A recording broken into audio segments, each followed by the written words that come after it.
My sister tore my newborn right out of my arms and shut me out of his life completely. And the worst part? My whole family backed her up. So, I did the only thing I could think of. I put together a memory book for my son, filled it with truth, and sent it off, hoping he'd feel my love one day. A year and a half later, she was standing at my doorstep, asking if we could somehow co-parent.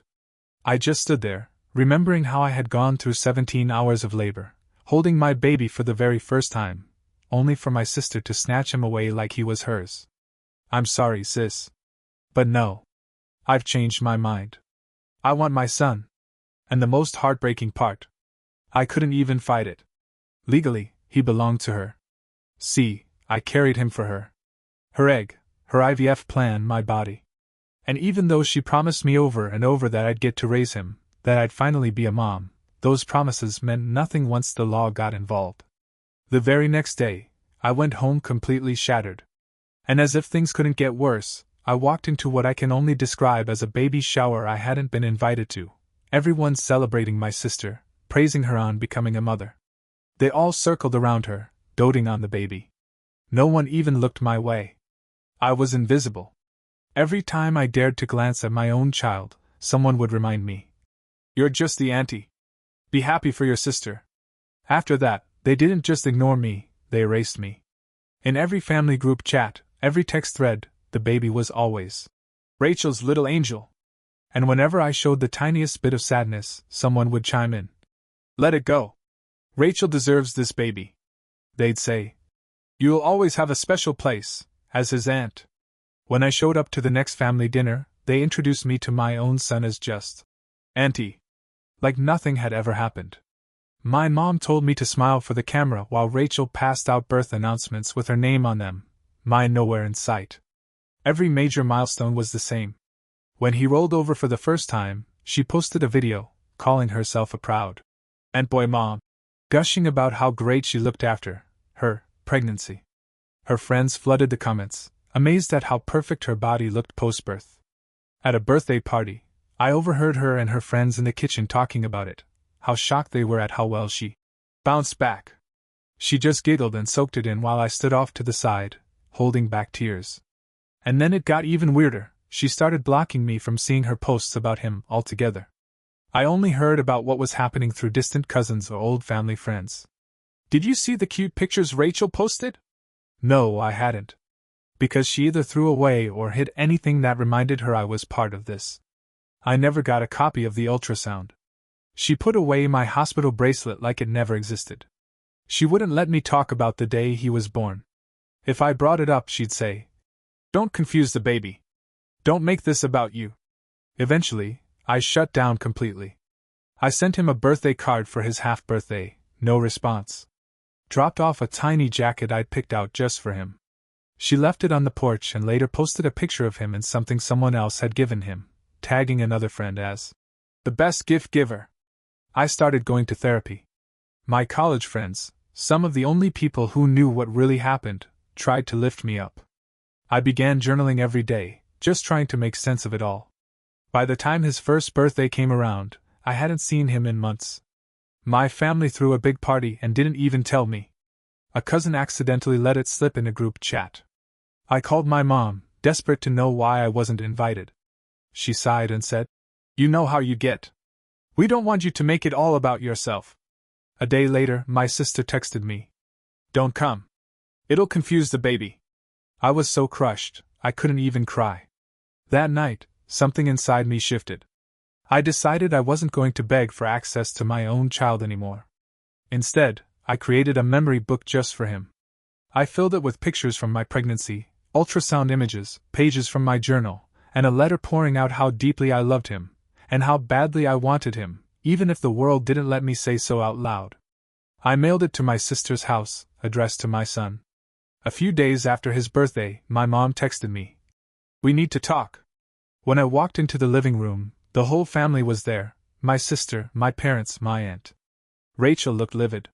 She threw the memory book back at me and said, "Stop confusing the baby. Let it go." My mom accused me of being selfish. And then, my son started crying. Loud, frantic, heartbreaking cries that cut through everything. No one could calm him. Rachel looked panicked. My mom barked at her to do something. Without thinking, I reached out and picked him up. I started humming the lullaby I used to sing when he was still inside me. He went quiet almost instantly. Just stared up at me, calm. Like he remembered. The room went dead silent. Nobody knew what to say. My dad looked away. My aunt just stood there stunned. Rachel pulled him back, but he kept reaching for me. In that moment, nobody could pretend anymore. Not even the ones who'd wanted me gone the most. I left not long after, but I knew then, something had changed. And I was right. My parents went even colder toward me, but a few cousins started reaching out. They said what I already knew: Rachel wasn't a nurturing mother. That she was hurting him. Then Lily, one of those cousins, sent me a message. "You can't let her keep him. You just can't. Please do something." I sat in my car for nearly an hour, too shaken to even start the engine. My hands trembled. I kept replaying that moment, my son reaching for me, his tiny hands stretching toward me while Rachel yanked him away. My phone buzzed nonstop. Lily was sending me pictures she'd secretly taken. My son, miserable at family events. One showed him crying in his high chair while Rachel scrolled through her phone. Another had him reaching for a toy as she mindlessly scrolled Instagram. I didn't sleep that night. Lily's words wouldn't stop echoing in my head, about how Rachel wasn't fit to be a mom. The sad truth is, Rachel had always been the family favorite. She was the pretty one, the popular one, the one married to a dentist named Marcus. But underneath all that shine, she was selfish. Always had been. Growing up, she'd take my stuff without ever asking. In college, she'd borrow my car and bring it back with the gas tank empty. As adults, she'd ditch our plans if something more exciting came up. Classic Rachel. The whole surrogacy thing? That started with her. She couldn't carry a baby because of health problems. Meanwhile, I was single, 32, and wanted a child so badly, but I just couldn't swing it financially. So, we made a deal. I'd carry her biological baby, her egg, Marcus's sperm, and in return, I'd get to raise him. We'd tell everyone he was mine. She just wanted the genetic link, not the actual responsibility. Or at least, that's what she told me. I should have gotten it in writing. God, I should have known better. But she was my sister. I trusted her. During the pregnancy, she barely seemed interested. Skipped every other doctor's appointment. Never once asked to feel him kick. But the moment he was born, everything flipped. Suddenly, she wanted to play mommy. The morning after delivery, I called in sick to work. I couldn't face anyone. Around noon, I got a call from my cousin Jason. He wasn't as close to the drama as Lily, but he'd been at the birthday party. "Hey," he said. "I heard what happened yesterday. That was messed up." I didn't even know how to respond. Jason wasn't one to get involved in family drama. He continued, "I know the whole story now, Lily told me. And honestly, I've seen the way Rachel acts with that baby when no one's watching. She's always passing him off, either to your mom or the sitter. She barely lifts a finger." I wasn't shocked. Rachel always liked the idea of things more than the reality. She wanted the Instagram posts and the praise. Not the sleepless nights or the messy parts of parenting. Jason told me I should start documenting everything. Every time she neglected him. Every time she pretended to be the birth mom. He said if I ever wanted to fight for custody, this could help me build a case. I wasn't sure how realistic that was, but I knew I couldn't just roll over and let this continue. Later that day, my mom texted me, inviting me to dinner that weekend. I was skeptical. After what went down the day before, why would she want me there? But I said yes. Any excuse to see my son was worth the risk. Saturday rolled around and I showed up to my parents' house with nerves bouncing around in my gut. My dad answered the door with this awkward half-smile. Inside, my mom was setting the table like nothing was wrong. Rachel was on the couch, scrolling through her phone, totally detached. My son was in a playpen nearby, babbling to himself, stacking little blocks with that intense focus babies have. The air was thick, like everyone was pretending this wasn't painfully awkward. Mom made small talk about the weather, like that was going to smooth things over. Dad poured himself wine. Rachel barely looked up from her screen. I walked straight to the playpen and knelt down. My son saw me and lit up. His little arms reached out without hesitation. "Don't get him all worked up before dinner," Rachel muttered, eyes still on her phone. I swallowed the lump in my throat and handed him a block instead. At the dinner table, I watched closely. Rachel barely interacted with him. She didn't help him eat, didn't wipe his messy face. Mom did all that while Rachel whined about how exhausting mom life was. After we finished, while Mom and Rachel were in the kitchen, my dad quietly pulled me aside. He looked uncomfortable, shifting his weight like he wanted to be anywhere else. Listen, he said. I know this whole thing is complicated, but you need to be careful. My heart sank. Careful? What do you mean? He hesitated. Rachel's been telling people you're obsessed. That you're trying to take her baby. She's even mentioned getting a restraining order. I couldn't believe it. I was the one who had been betrayed. And somehow, she was spinning the story like I was the villain. Rachel, always the manipulator, always twisting reality to make herself look like the victim. As I stood there trying to process what my dad had just said, my phone buzzed. It was Lily. Check your email now. I ducked into the bathroom and opened it up. Lily had forwarded a message Rachel sent to a mutual friend. And there it was, in Rachel's own words, admitting everything. She wrote that I was the surrogate. That she had promised I could raise the baby. That she changed her mind last minute. She even bragged about how she never put anything in writing so I couldn't come after her. I felt dizzy. My hands were shaking. This was the first real piece of evidence I had. I took screenshots immediately. Saved backups. That message was gold. When I came out of the bathroom, I couldn't even look at her. But I held it together, for my son. As I was getting ready to leave, I bent down to say goodbye to him. He clung to me like he didn't want to let go. Rachel had to pry him out of my arms, and of course, he started crying. I walked out to my car with the sound of his cries echoing behind me, slicing into me like glass. That night, I couldn't sleep. All I could think about was what Dad had said, about the restraining order. If she went through with it, I might never see my son again. I had to do something. But what? I wasn't rich. I couldn't afford a drawn-out legal fight. And the law wasn't on my side, not yet anyway. The next morning, another text from Jason. Family brunch at Aunt Diane's next Sunday. Rachel will be there with the baby. So will a bunch of relatives who don't know the truth. Might be your chance. I stared at that message forever. Was I ready to blow up the whole family?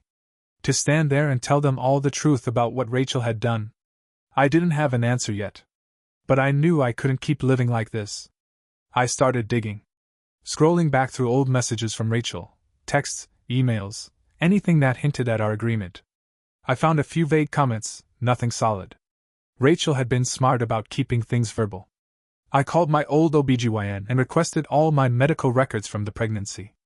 The receptionist sounded confused when I explained I wasn't listed as the legal mother, but she said she'd mailed the files anyway. I didn't know if they'd help, but I wanted to have every piece of proof I could find. By the time Sunday rolled around, I was a wreck. My heart wouldn't stop pounding. And I still hadn't decided whether I was going to speak up at Aunt Diane's brunch.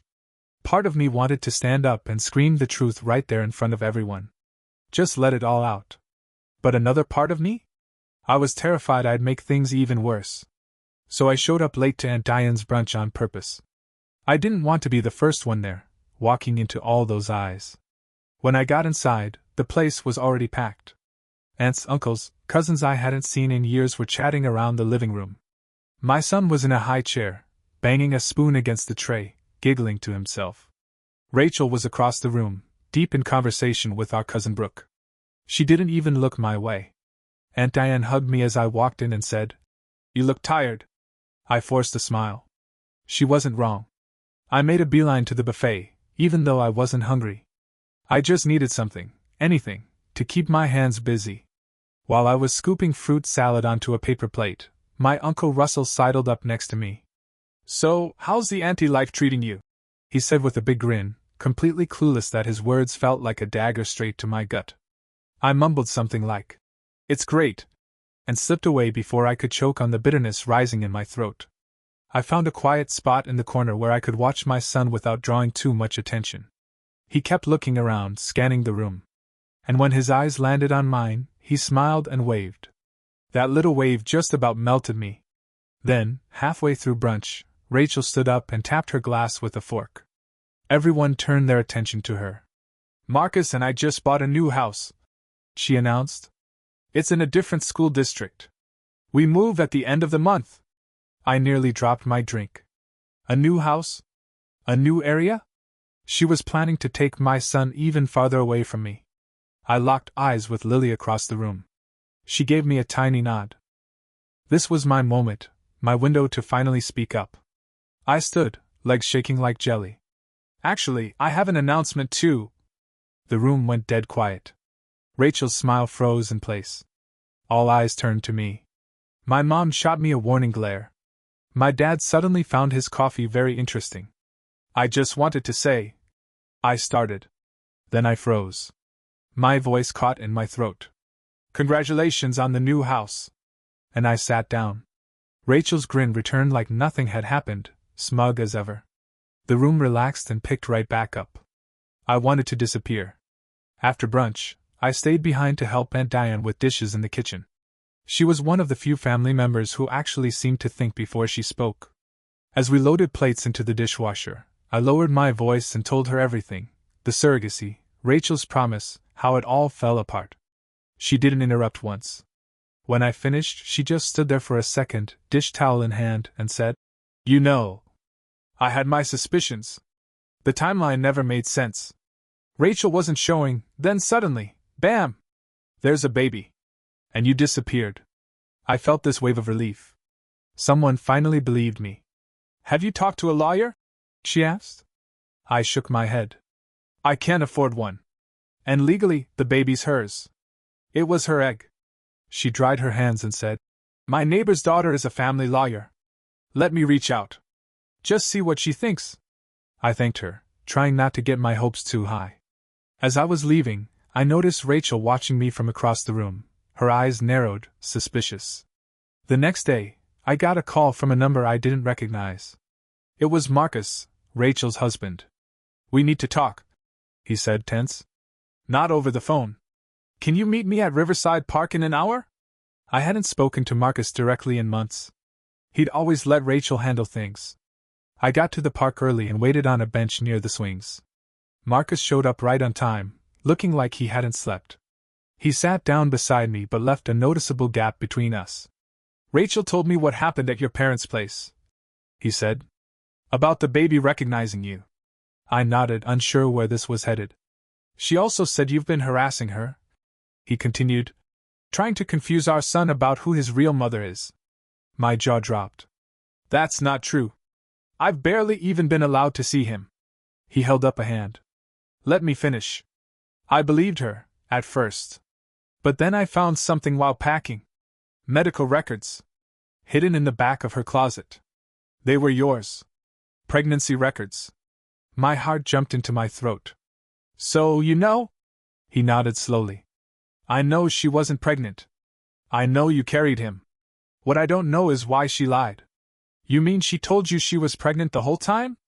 I asked, stunned. Marcus looked down at the gravel path. "She said she wanted to keep the surrogacy private. Just between you two. She even wore those fake pregnancy bellies when we went out. I never questioned it. I couldn't believe what I was hearing. She hadn't just lied to me, she'd lied to him, too. I told Marcus everything. From the beginning. How she'd promised to let me raise the baby. How it had been our deal all along. He frowned. "That doesn't make sense. Rachel wanted a baby more than anything. Why would she say that?" I shrugged. "That's what she told me. Maybe she changed her mind. Maybe she never meant it." Marcus sat in silence, watching kids play nearby. Then he stood up. "I need time to think. I need to talk to her." I grabbed his arm. "Please, don't tell her we met. She's already threatening me with a restraining order." He hesitated, then nodded. "I won't. Not yet." After he left, I just sat there, trying to wrap my head around all of it. If she'd lied to Marcus, her own husband, what else had she been lying about? Would Marcus do anything with the truth now that he knew? That evening, Aunt Diane called. She talked to her neighbor's daughter, the family lawyer. The news wasn't great. Without a written agreement, I had no legal claim to my son. It didn't matter that I carried him. Legally, the baby belonged to Rachel and Marcus. Her egg. His sperm. End of story. But then Aunt Diane said something that made me stop. She mentioned there might be a chance, if you can prove Rachel is unfit.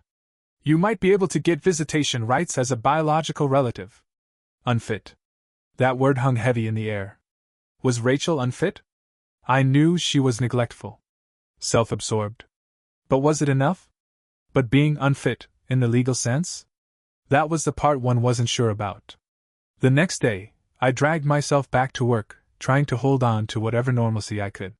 My coworkers knew I'd gone through some family drama, but they didn't know the details. And I preferred it that way. I was grateful, honestly, for the endless emails, meetings, spreadsheets. Anything to keep my brain busy. Then, during lunch, I got a text from Lily. Just one word: emergency. Call me now. I dropped everything and stepped outside, dialing her number immediately. She picked up on the first ring. Rachel just dropped the baby off at your mom's house and left, she said, breathless. She and Marcus had a huge blow-up last night. Your mom's freaking out. She's got a doctor's appointment today and doesn't know what to do. My heart jumped.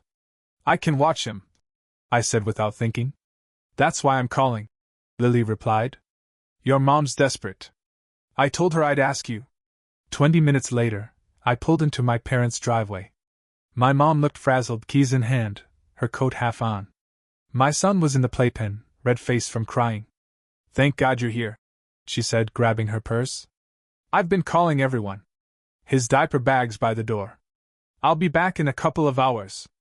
And just like that, we were alone. The first time since the day he was born. I scooped him up into my arms, his little body melting against mine. The crying stopped almost immediately. He looked up at me, curious, quiet, safe. We settled on the couch, and I just held him. Memorizing his features, breathing in his baby scent, taking in the softness of his hair. The whole afternoon felt like a dream. We played on the floor, flipped through board books, walked around the neighborhood. I snapped dozens of photos and videos, knowing this might be the only chance I'd get for a long while. Later, I rocked him to sleep, gently humming that same lullaby I used to sing when he was still growing inside me. And in that moment, watching him rest peacefully in my arms, I made a decision. I wasn't giving up. Not now. Not ever. I wasn't going to settle for being just the aunt. I loved him too deeply. I was his person. When my mom got home, he was just waking up. She seemed genuinely surprised by how calm everything was. He's usually so fussy after naps, she said, watching me change his diaper. We had a good day, I replied, keeping my voice even. She hesitated. Rachel called while I was out. Said she and Marcus are still fighting. Asked if I could keep him overnight. My heart jumped. I can stay and help, I offered. To my surprise, she nodded. That would be good, actually. My back's been acting up. That night, after I tucked him into the portable crib in my old bedroom, my mom and I sat in the kitchen sipping tea. There was a long, awkward silence between us. You're really good with him, she said finally. He responds to you. I nodded, not trusting myself to speak without breaking down. Rachel tries, she continued, then trailed off. But it doesn't come naturally to her. I took a breath. Mom, there's something you need to know. And I told her everything. The surrogacy. The promise Rachel made. The betrayal. The threats. I even showed her the screenshots Lily had sent me, the proof. Her face shifted through a whole storm of emotions. Shock, disbelief, pain. Then finally, just sadness. Why didn't you tell us? She whispered. She made me promise not to, I said. Said it would be easier if everyone thought the baby was mine from the start. Then, when she changed her mind, she threatened to cut me off completely if I told anyone. My mom sat in silence for a long time. Then she reached across the table and took my hand. I'm so sorry, she said, her voice cracking. I had no idea. She admitted that she noticed things, how disconnected Rachel seemed, how often she passed the baby off to others, how she seemed more invested in being seen as a mom than actually being one. I thought she was just struggling with the adjustment, my mom said quietly. I never imagined. The next morning, Rachel showed up early, looking tired and irritated. She barely looked at me while gathering the baby's things. Thanks for watching him, she said to my mom, not me. Marcus and I worked things out. We're fine now. My mom gave me a look behind Rachel's back. I could tell she was holding something in. As Rachel was buckling my son into his car seat, Mom leaned over and whispered, "Come to dinner tomorrow night. Your father needs to hear all of this." I nodded. For the first time in a long time, I felt a tiny flicker of hope. That afternoon, I got a text from Marcus. "We need to talk." Same place. 4 p.m. I met him at the park, nervous all over again. He was already there, pacing. "I confronted Rachel," he said as soon as I sat down. "I asked about the surrogacy. About the lies. What did she say?" "She admitted everything. Said she was afraid I'd say no to a surrogate, so she faked being pregnant. Said she always planned to raise the baby. That you misunderstood." I shook my head. "That's not true. She told me, specifically, that she didn't want to raise him. She just wanted the genetic link." Marcus rubbed his face with both hands. "I don't even know what to believe anymore. She's not the woman I thought she was. She's been secretive, glued to her phone, defensive all the time. I thought it was stress. Now." His voice trailed off. Then he looked at me, hesitant. "There's something else," he said. "Rachel's not just moving to a new district. She's planning to leave the state. Colorado. Wants to be near that college friend, Erin." The blood drained from my face. "When?" I asked, barely able to get the word out. "Soon. She's already looking at houses online." I thanked him, heart pounding, and went straight to my car. I had to get to my parents. If Rachel left with my son, that could be it. I might never see him again. When I got there, my dad was alone. My mom had gone out shopping. So I told him everything. The pregnancy. The lies. The threats. And now, the plan to move across state lines. He sat in stunned silence. When I finished, he just shook his head slowly. "I always knew Rachel could be selfish," he said finally. "But this is something else." And then I saw something in his face I hadn't seen before, real anger. Not at me. At her. At what she'd done. "We'll figure this out," he said, his voice steady. "Together. As a family. The right way." That night I couldn't sleep. Again. I couldn't stop thinking about it. Rachel taking my son across the country. Thousands of miles away. I imagined only seeing him on holidays, if I was lucky. I pictured him growing up, never knowing who I really was. Just Auntie. That night, I got up and started writing. I poured out every detail I could remember, our surrogacy agreement, every promise Rachel ever made, every moment where she made it clear she liked the idea of motherhood way more than the work it required. I wrote it all down. Page after page. I didn't know exactly what I'd do with those notes, but for the first time in a long time, I felt clear. Like I was putting pieces back together that had been shattered for months.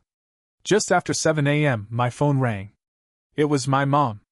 "Come over for breakfast," she said quickly. Her voice was tense. "Your father and I have been talking. We have a plan."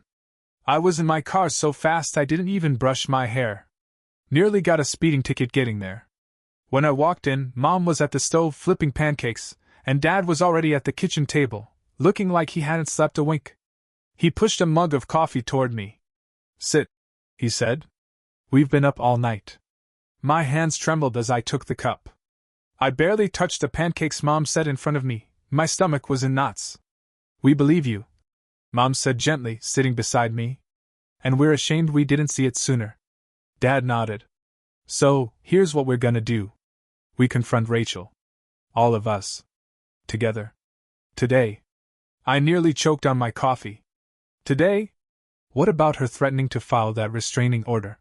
"Let her try," Dad said, his voice firmer than I'd ever heard it. "We have the truth now." Mom reached across and took my hand. "We already called her.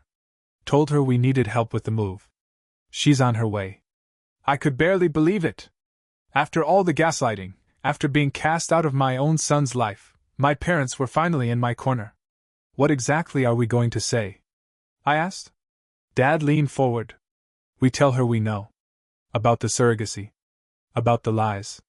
About the move out of state. We tell her this ends now. It sounded so easy coming from him. But I knew Rachel. She wouldn't fold. Not without a fight. And if she denies everything? She can't, Mom said. Not anymore. Marcus called last night. Told your dad he's coming too. With the medical records he found. That floored me. I hadn't expected Marcus to get this involved. Maybe he really did care. The next hour was a blur of planning, coffee, nerves. Dad kept pacing the kitchen. I kept checking my phone, half expecting a text from Rachel canceling everything. But she didn't. At 11 a.m. sharp, the doorbell rang. Dad answered. I stayed in the kitchen with Mom, heart pounding. I heard Marcus's voice first. Calm but tense. Then Rachel's. Why is Marcus here? She snapped. Then I heard it, my son's sweet babbling as they stepped inside. Mom squeezed my hand one last time, and we walked into the living room together. Rachel was standing near the door holding my son, a confused scowl on her face. Marcus stood to the side, eyes dark, arms crossed. What's going on? Rachel asked, scanning the room. I thought this was about helping us pack. Dad pointed to the couch. Sit down. We need to talk. Something in his tone must have triggered her. She clutched my son tighter and stayed standing. Talk about what? The truth. Mom said softly. About everything. The surrogacy. The lies. The move. Rachel went pale. Her eyes flicked to Marcus, who wouldn't look at her. Then she glared at me like she wanted to set me on fire. You! She hissed. You turned them against me. I shook my head. No, Rachel. You did that, with your lies and your choices. Dad stepped forward. We know everything. About the promise you made your sister. About lying to Marcus. About planning to move out of state with our grandson, without telling anyone. Rachel's gaze darted around the room like a trapped animal. That's not true, she's twisting it. She's always been jealous of me. Marcus stepped in. I found the medical records, Rachel. Hidden in your closet. I know you weren't pregnant. My son started to squirm in her arms, sensing the tension. He let out a frustrated cry. Rachel bounced him half-heartedly, still scanning for an escape. So what? She said finally, cold as ice. So I used a surrogate. So I didn't tell everyone every little detail. He's still my son. My egg. Marcus's sperm. That's what matters. Legally. Mom stepped forward, her voice firm. This isn't just about legalities. It's about what's right. About the promise you made to your sister. About tearing this family apart. Rachel let out a bitter laugh. Oh, come on. She's fine. If she wants a baby so badly, she can go get herself another one. That cut deep. She knew about my fertility issues. About how this surrogacy had been my one shot at pregnancy. At holding a baby that I grew myself, even if he wasn't genetically mine. My son was crying harder now. Arms reaching out. To me. Without even thinking, I stepped forward and took him from her. He immediately settled in my arms, head resting on my shoulder like he knew exactly where he belonged. Dad looked at Rachel, then at me. See? He said gently. He knows. Babies know. Rachel's face twisted. Give him back. Now. I held him tighter. My heart was pounding, but I didn't back down. Rachel, can't we work something out? I said quietly. I'm not trying to take him away from you. I just want to be part of his life. Please. We can find a way, shared custody, whatever it takes. And for a second, I thought I saw her crack. Her eyes flickered. Something human started to peek through. But it vanished just as fast. There's nothing to work out. She snapped. He's mine. Legally. End of story. Marcus stepped forward. Actually, Rachel, that's not entirely true. We all turned to look at Marcus. He reached into his jacket pocket and pulled out a few folded documents. His hands didn't shake. His voice didn't waver. I've been speaking with a lawyer, he said. About divorce. Rachel's mouth fell open. Divorce? She repeated, stunned. Are you serious? Over this? Marcus nodded. Over the lies. Over all of it. And, he continued, as part of the divorce, I'm requesting a full custody evaluation. A thorough one. I hadn't expected that. and judging by Rachel's stunned expression, neither had she. You can't do that," she stammered. But her voice didn't have its usual bite. She sounded unsure. "I can," Marcus said, "and I will. Unless we can reach an agreement. All three of us. Right here. Right now." My heart was racing. I looked down. My son was still playing with the pendant on my necklace, completely unaware his future was being debated around him. Rachel narrowed her eyes. "What kind of agreement?" Marcus looked at me, then back at her. "Shared custody. Between the three of us. You, me, and your sister." Before he could even finish, Rachel started shaking her head. "No way. Absolutely not." "Then I'll see you in court," Marcus said simply. "And I'll make sure the judge hears everything, about the surrogacy, about how you've treated him, about the lies. All of it." My mom stepped forward. "Rachel, honey, please. Think about what's best for the baby. He needs all of you. He needs stability, and love, and he needs to stay here." My dad added. "Not be dragged across the country away from his home and his family." Rachel looked around the room. And for the first time, I think she realized she was alone in this. Outnumbered. "This is ridiculous," she snapped. "You're all ganging up on me." "No," I said quietly. "We're standing up for what's right. For what you promised me." My son patted my cheek and made that soft little gurgle he always did when he was happy. Rachel watched, her face unreadable. Finally, she spoke. "I need to think. This is all too much." Marcus gave a short nod. "Take some time. But not too much." I meant what I said. "The lawyers already drafted the paperwork." Rachel glared at him. Then at me. Then our parents. Without another word, she grabbed her purse and stormed out, slamming the door behind her. The silence that followed was heavy. Then my son let out a squeal and all of us, Mom, Dad, Marcus, and me, laughed. It broke the tension just enough to breathe again. "Well," my dad muttered, "that went about as well as we could have hoped." I looked at Marcus. "Did you really talk to a lawyer?" He nodded. "Yesterday. After we met at the park. I couldn't sleep. I kept thinking about what kind of example we were setting for him." He looked over at my son. "I meant it. If she won't agree to something fair, I'll fight for it. I'll make sure the court knows the truth." I didn't know what to say. This man, my sister's husband, someone I barely knew, was ready to stand up for me. For my son. "Thank you," I whispered. My mom wrapped her arm around me.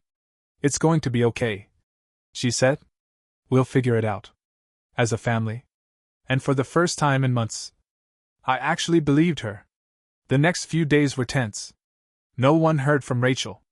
She wasn't answering calls from any of us. Marcus moved into a hotel and kept in touch when he could. My parents took turns leaving voicemails on Rachel's phone, begging her to be reasonable. I went back to work, trying to hold it together, pretending like I wasn't waiting for the other shoe to drop. My therapist warned me, people like Rachel don't usually go quietly. If I wanted peace, I had to be prepared for war. Then, 4 days after the confrontation, I got a text from her. "We need to talk. Just us. Come to my house. Tomorrow. 2 p.m. I showed it to my parents. Marcus too. Everyone was suspicious. They thought she might try to twist the narrative again, or worse, secretly record the conversation to use it against me. But I had to go. This was my chance. The next day, I drove to her house with a stomach full of rocks. I barely slept the night before, running through everything I might say. When I pulled into her driveway, I saw the moving boxes stacked near the garage. She really was planning to leave. Rachel answered the door looking tired. Her makeup was smudged, her hair pulled back sloppily. "He's napping," she said, noticing me looking around for my son. "We can talk in the kitchen." I followed her past packed boxes and half-rolled rugs. In the kitchen, she poured 2 mugs of coffee and slid one across the table. Then she sat down with a sigh. "I've been thinking," she started, no small talk. "About what Marcus said. About court." I nodded, keeping quiet. "I don't want that," she said. "The drama. The custody battle. Everyone knowing our business. I don't want that either," I replied carefully. Rachel stirred her coffee, not meeting my eyes. Marcus is serious. He's already moved out. Took most of his stuff. That hit me unexpectedly hard. I felt a pang of guilt, even though none of this was really my fault. I'm sorry, I said. And I meant it. She shrugged. It was coming. We haven't been happy in a long time. Then she looked up at me. But I'm not giving up my son. I'm not asking you to, I said quickly. I just want to be part of his life. A real part. Not some side character. There was a long pause. Just the hum of the fridge. The ticking of the kitchen clock. Then Rachel said something I never expected. I was jealous. She whispered. So quiet I almost missed it. What? When he was born. The way he looked at you. The way everyone said he had your smile, your eyes. Even though that's impossible. She started tracing the edge of the table with her finger. I was supposed to be his mom. But you carried him. You felt him kick. You gave birth to him. And I couldn't compete with that. I sat there stunned. Through all the pain, the betrayal, the rage, I'd never considered that maybe she was hurting too. So I took him. She continued. I told myself I had the right. That legally, he was mine. That I was just taking back what belonged to me. Rachel, I said, but she held up a hand. Let me finish. I've been thinking about this for days, Rachel said, taking a slow, shaky breath. And I've decided. I'm not moving to Colorado. The wave of relief that hit me was so strong I thought I might actually collapse. My knees went weak. I had to grip the edge of the table just to stay grounded. Marcus and I talked last night. She continued. Really talked, for the first time in months. We're going to try counseling. Just see if there's anything left to work on, for our son's sake. I nodded slowly, trying not to let my hopes climb too high too fast. I'd been burned before. Then she said something that nearly floored me. We're willing to discuss a visitation arrangement, she said carefully. All three of us. Like Marcus suggested. Really? I asked, barely trusting my own voice. Rachel nodded. It won't be simple. We'll need a mediator. Lawyers, probably. It'll take time to figure everything out. And legally, it would be more like a private agreement for visitation. Not formal custody. Since, well, you're not a legal parent. I don't care, I said instantly. Whatever it takes. I just want to be part of his life. Just then, we heard the soft wail of a baby crying through the monitor on the counter. He was awake. Rachel stood and looked at me. Come on, she said. Let's go get him. We climbed the stairs side by side. Not saying much. But something had shifted between us. It wasn't forgiveness. Not yet. That would take time. But it was something. A beginning.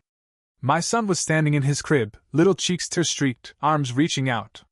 And for once, he didn't choose. He stretched both arms toward us. Without saying a word, we each took one of his tiny hands. It's been 6 months since that day. And no, things aren't perfect. They're messy. Complicated. Sometimes downright awkward. But they're better. We now have a formal agreement, something real, something signed. I get 3 days a week with my son. Marcus has him too. Rachel keeps weekends. For birthdays, holidays, and the important milestones, we show up together. Marcus and Rachel are still in therapy. I don't know if their marriage is going to survive this. But the fact that they're trying? That says something. It's more than I ever thought I'd get. My parents have been incredible, steady, supportive, and surprisingly open-minded about this new kind of family we've built. And my son? He's thriving. He's walking now. Chasing the dog, grabbing everything he can reach, giggling at things only babies find funny. He calls me Mama. He calls Rachel Mommy. Does it sting sometimes? Yeah. It does. Sharing him hurts. Knowing I'll never fully have the title of Mom, in the traditional sense, it's a hard pill to swallow. I'd be lying if I said otherwise. But then I think about those dark, hopeless months. The ones where I thought I'd lost him forever. And suddenly, even this imperfect version of motherhood feels like a miracle. Last week, Rachel came over with a box. Inside were all the things I'd thought she'd thrown away. My ultrasound pictures, my hospital bracelet, the tiny knit hat they put on him the day he was born. She placed the box on my kitchen counter and said, "I'm sorry. I was wrong to hide these. I was wrong about a lot of things. And you know what?" I believed her. I'm not naive enough to think everything's fixed. Rachel and I still have our moments, those sharp flashes of tension, of jealousy, of unspoken words. That history between us doesn't just vanish overnight. There are still days I look at her and feel the old anger bubbling up. But we keep showing up. We keep trying. For him. Just yesterday, she and I took our son to the park together. We sat side by side on a bench, watching him dig in the sandbox, tossing sand everywhere and laughing like he owned the world. Two very different sisters. One complicated past. And one beautiful little boy who somehow brought us back to the same place. He looked up at us, his hands covered in sand, and waved. And in that one moment, just for a moment, I felt something that resembled peace.